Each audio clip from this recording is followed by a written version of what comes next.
السلام عليكم ورحمة الله وبركاته.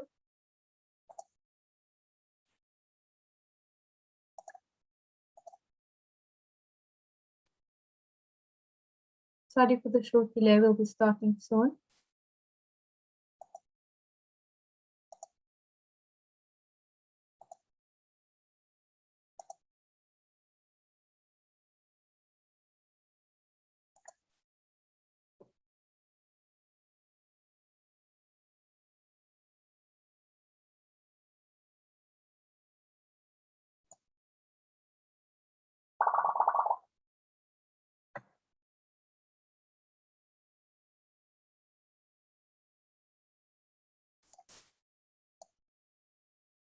Assalamu alaikum again to everyone. Welcome to all our attendees to this webinar, where we will be providing insights into studying at IOU, which is the International Open University, formerly known as the Islamic Online University. My name is Nabila Palika, and I am a third semester student in the Higher Diploma stream, and I will be hosting and presenting this webinar today on behalf of the Sister Student Committee of South Africa. If you have any questions, please post it in the chat, and I will either try to answer it at the end, or our moderator, Sadika, will try to answer it in the chat if she's able to. First, I'll tell you a little bit about IOU. IOU was founded by Sheikh Bilal Phillips in the year 2007. It is a completely online university that is affordable and that offers degrees in Islamic sciences, Islamic economics, business administration, education, psychology, IT, and Arabic. They also offer diplomas in some of these fields and even a master's degree and now a PhD in Islamic studies as well.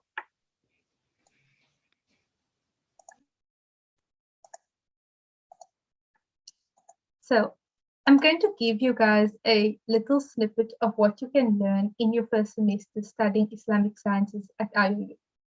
So we aim this webinar at matric students who are in the last year of school and who might be thinking about what to study, but I'm sure we have other people in our audience as well. So as young Muslims, or just as Muslims, perhaps many of you have had questions about following madhabs. So this is a topic that is the focus of a course called Fiqh 101, and it is taught by Sheikh Bilal Phillips himself. One of the issues that Sheikh Bilal Phillips speaks about is the issue of wudu. So he speaks about this in the introduction of the course.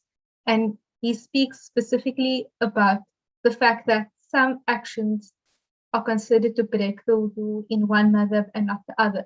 And he uses this issue to address the concerns of the common Muslim, which is how can an action such as touching the opposite gender break one person's wudu and not another person's wudu because they follow different madhabs.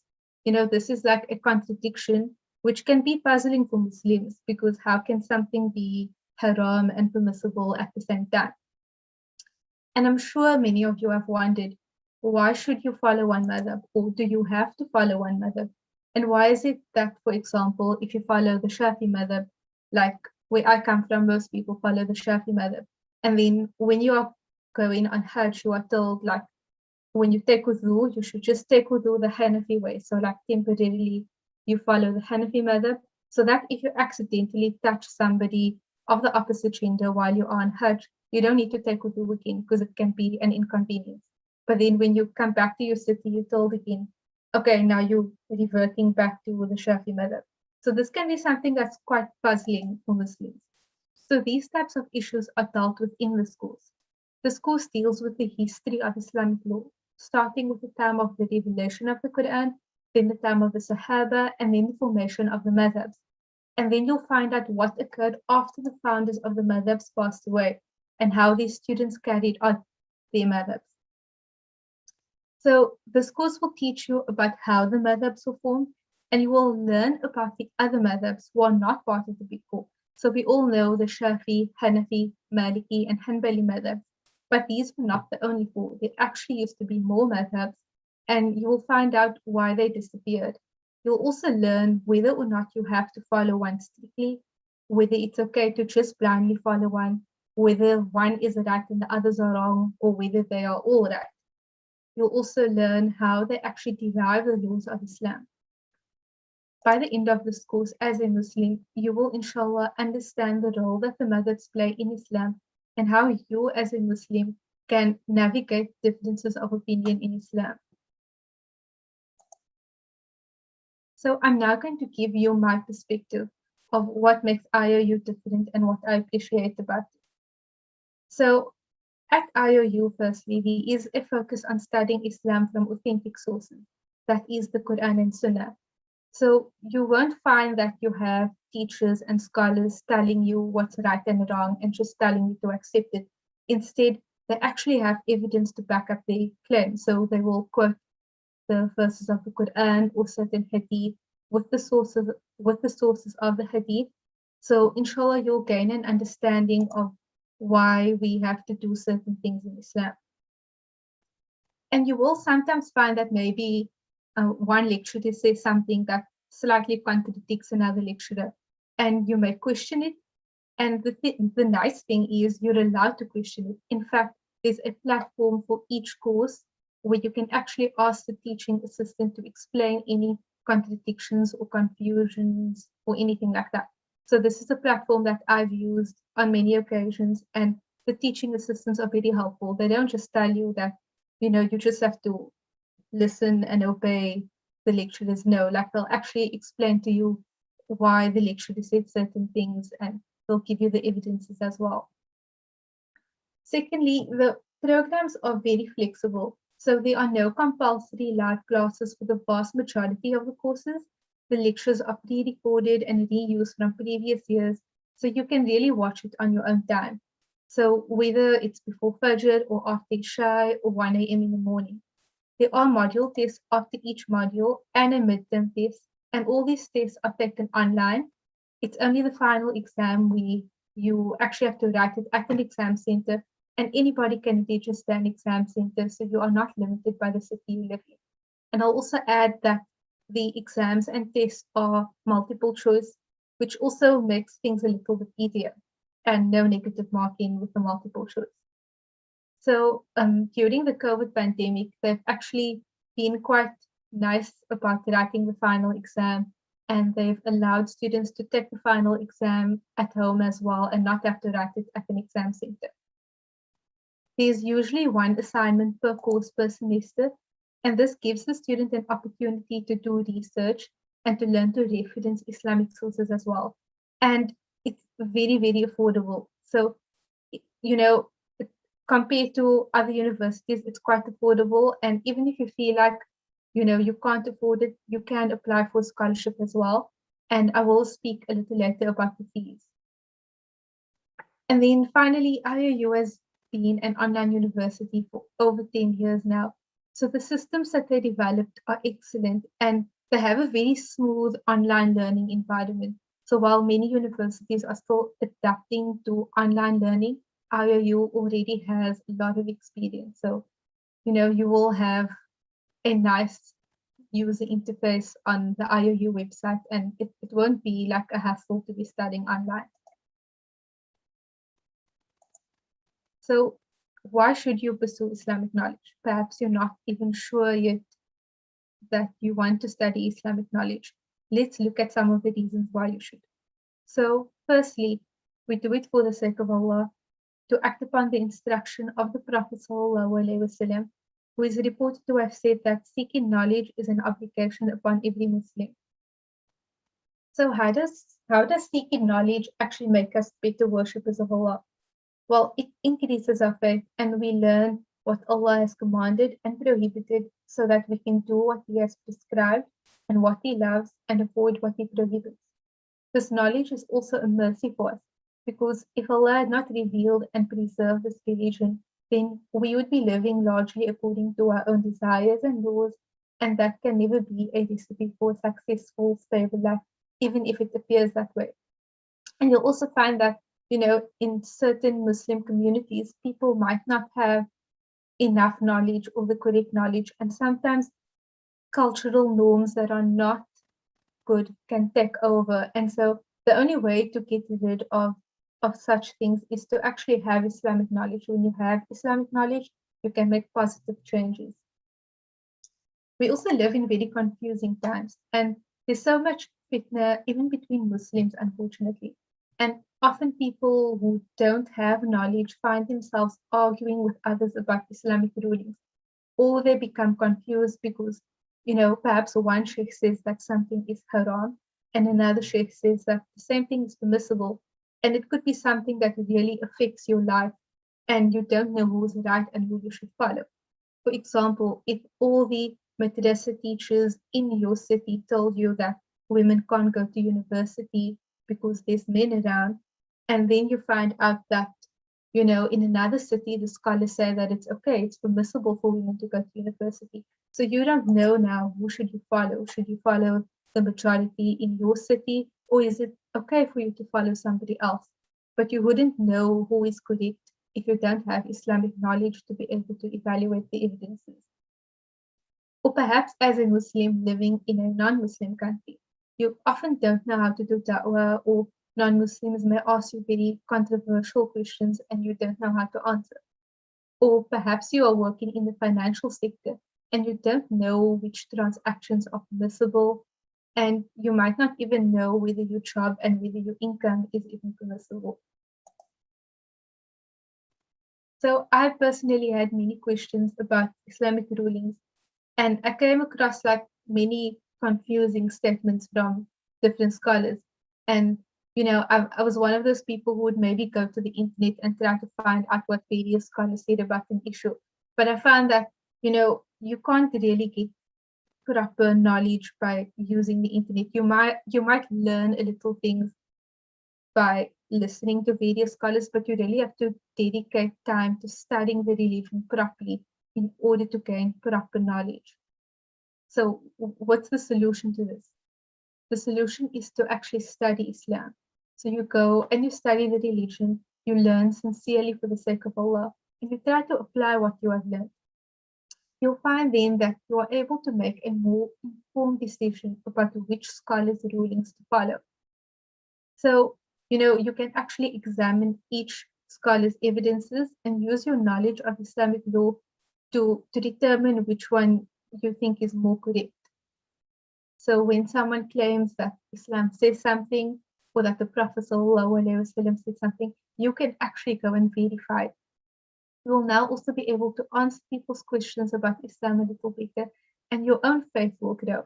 Believe me, once you start studying the Quran, you can actually understand why it's a miracle. So you believe that the Quran is a miracle will be strengthened by seeking knowledge, and you'll have more certainty. The Prophet ﷺ is reported to have told us to ask Allah for forgiveness, well-being, and certainty of faith in the year after and this world. So inshallah, you will gain that certainty of faith. And then you can actually end up contributing positively to the Ummah by using your Islamic knowledge to find solutions to problems. For example, if you work in the finance sector in a country that's not a Muslim country, you can be a pioneer in creating financial products and transactions that comply with the Sharia.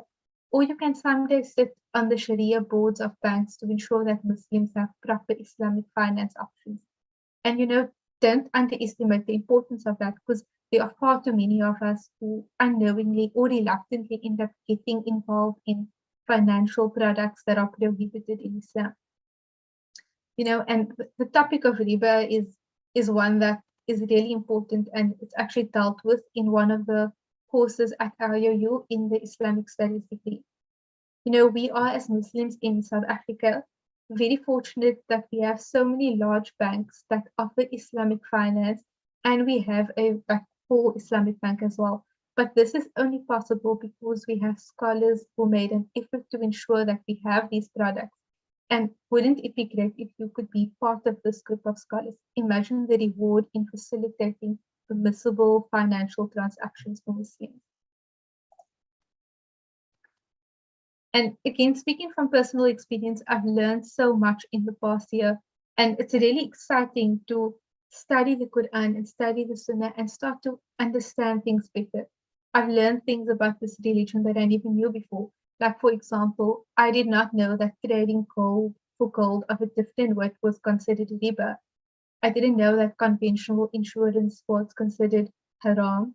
and that is a whole other system of Islamic insurance called the kafil, which was only developed in the last century, which just shows that there is a need for applying Islamic knowledge in new ways to solve our problems. I've learned about the history of Hadith and the principles of Hadith study and how amazing our past scholars were who used to memorize thousands of Hadith with each narrator, and they actually used to study the narrators to determine if they were trustworthy. And learning this makes you appreciate the field of Hadith. It makes you grateful to Allah for preserving the religion, because no other religion sources have been preserved so accurately, and it gives you confidence in Hadith so that you can avoid falling into the fitna of rejecting Hadith. And of course, then there's learning Arabic. It is such a great feeling to read the Quran and actually start to recognize the meanings of sentences. Alhamdulillah. So again, let's get back to what makes IOU different. So I have thus far not really focused on telling people to study at IOU to become alims and sheikhs. And if this is what you want to do, if you want to dedicate your life and your career to studying Islam and teaching it, then IOU is a great starting place. But IOU is also for everyone. So whether you are a stay-at-home mother or a public school teacher or a doctor or a cleaner or an entrepreneur, anything that you are doing is place for you at IOU. So you may have a job like me, or you want to study at university and you can't or don't want to give up any of these things. That's fine. You can study at IOU using your afternoons or evenings, whatever time suits you. You can also choose whether you want to do one course a semester or 9 courses. And they even have a part-time fee for those taking less than 4 courses a semester. In terms of the hours, they recommend about 18 to 24 hours a week. That's for full-time studies, and 9 to 12 hours a week for part-time studies. So 9 hours is less than 1.5 hours a day. So 9 hours a week, less than 1.5 hours a day. And I think that many of us can actually spend that amount of time on studying Islam if we just sacrifice some of our time that we spend on entertainment and social media. Now, I don't know of another Islamic institution where you can have this much flexibility and still get an entire structured formal bachelor's degree in Islamic studies. And, alhamdulillah, if you are a South African person in the audience, then we do have a lot of South Africans working for IOU as lecturers and teaching assistants and in other positions as well. And we have actually posted the profiles of some of them on our social media account. So you guys can go and check that out as well. So I have a list here of some of our staff members, and this is not all of them. And you can see that they are lecturers and staff within fields of education, Islamic studies, Arabic, IT, psychology. And we have Sheikh Mohammed West, who is the finance director of IOU, and he also did a webinar for us last week. Okay, so let's look at the degrees that are offered. So I'm going to speak now about the bachelor's degree in Islamic studies. This is a 4-year degree, and it's 4 years full-time, but you can do it over a maximum of 12 years if you are taking it part-time. It includes many courses on tafsir, Arabic, fiqh, Aqidah, Seerah, and even some computer studies and Islamic psychology. Then we have the Bridge to Masters. So this is a postgraduate diploma for people who already have a bachelor's degree in anything. So whether it's medicine, English, science, anything. It's a 1.5 year full-time, but it can also be taken part-time. And it's kind of like a shortened version of a bachelor's degree in Islamic studies. So you get to do the same courses from the bachelor's degree, but just not all of the courses. So if any of you listening have a degree already, or if you know anybody with a university degree, this is a great option as well. So doing the bachelor's degree in Islamic studies or the Bridge to Masters, it will allow you to then do a master's in Islamic studies with IOU.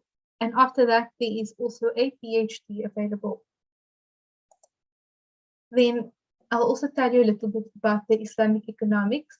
So there's a bachelor's degree in Islamic economics, and there's some diplomas and certificates as well.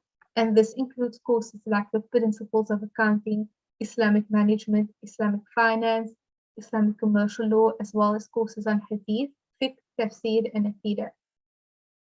There's also a bachelor's degree in IT, psychology, and there's also a Quran memorization center. You can also get a certificate in some of these courses like agricultural and economics. So let's take a look at the fees. So a full-time bachelor's degree in Islamic studies is $150 a semester. That is if you are living in South Africa. So the fees varies according to which country you're living in. So in South Africa, that currently equates to about 4,500 Rand a year for a full-time bachelor's degree and 2,700 Rand a year for a part-time degree. And of course, this depends on the exchange rate. Now compare that to the fees of other universities in South Africa. A bachelor's degree from UNISA, which is also a distance learning university, it can cost between 7,000 Rand to 40,000 Rand a year, and that excludes the price of textbooks. You know, the cost of studying at IOU full-time is less than 10% of UCT's annual fees. There are also scholarships offered through Al Muslimin Foundation, and we have listed the website over here. And one of the representatives actually spoke about the process of applying for the scholarship in one of our webinars that took place in March. It's called Research from an Islamic Perspective. So you can check out that webinar. It's on the IOU YouTube channel, and you can also visit the website to find out a little bit more about that. I must mention though that unfortunately IOU is not yet accredited in South Africa, but they are accredited in Somalia, and I believe they have some accreditation in Gambia as well. So I'm not going to encourage you to do like a bachelor's degree in education if you want to be a teacher at a school in South Africa. However, since it is so affordable, I would greatly encourage you to do the Islamic studies degree in addition to whatever else you are doing, or full-time if you want to pursue full-time Islamic studies. And you know, if you are interested in pursuing Islamic studies full-time, you can always study with IOU and at the same time study with local scholars if you want that face-to-face interaction. Or perhaps if you are going to university next year and you're going to do a degree in business science or accounting, I would highly encourage you to do a degree or certificate in Islamic economics from IOU. That way you will gain Islamic knowledge of finance in addition to your secular knowledge. IOU also does have a Quran memorization center, and they also have a Tajweed center as well. Then the registration process is very easy. The new semester just started on the 1st of September. So if you are still in high school, you wouldn't be able to register. But the next semester starts on the 1st of March next year. And that would be the perfect time to register. If you are finishing matric this year, you should have your results by then. And you can register and be enrolled in about a week. There aren't any strange requirements. You just need to have your matric certificate in order to apply. So you don't need to apply months before the time, and you don't really need to worry about getting in. So if you are interested in joining our student committee, you can email us at the address on the slide. So this is only for South Africans or people living in South Africa. So you don't need to be a South African citizen, but anybody who is living in South Africa can join our student committee if they wish to. And you can send us an email if you are interested. So even if you are not an IOU student, you can still join the student committee and get involved in our activities. Okay, so I'm now at the end of my talk, and I hope that this talk has been beneficial and that it has encouraged you to study Islamic studies and join IOU. Please forgive me if I have said anything wrong, and may Allah bless you all in your lives and careers and whatever you do, and grant you all sacred knowledge and understanding of Islam.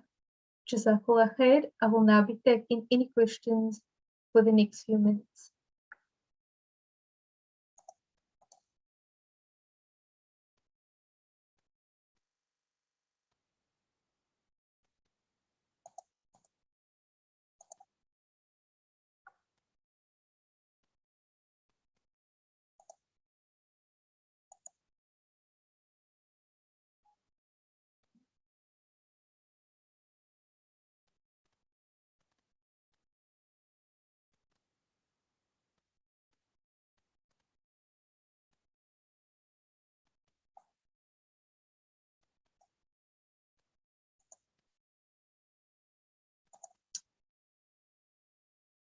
Okay, I see that there are not any questions that need to be answered still. So I will conclude the webinar now. Thank you to everyone who attended. Again, I hope that it has been beneficial, and I will end off here. Assalamu alaikum wa rahmatullahi wa barakatuh.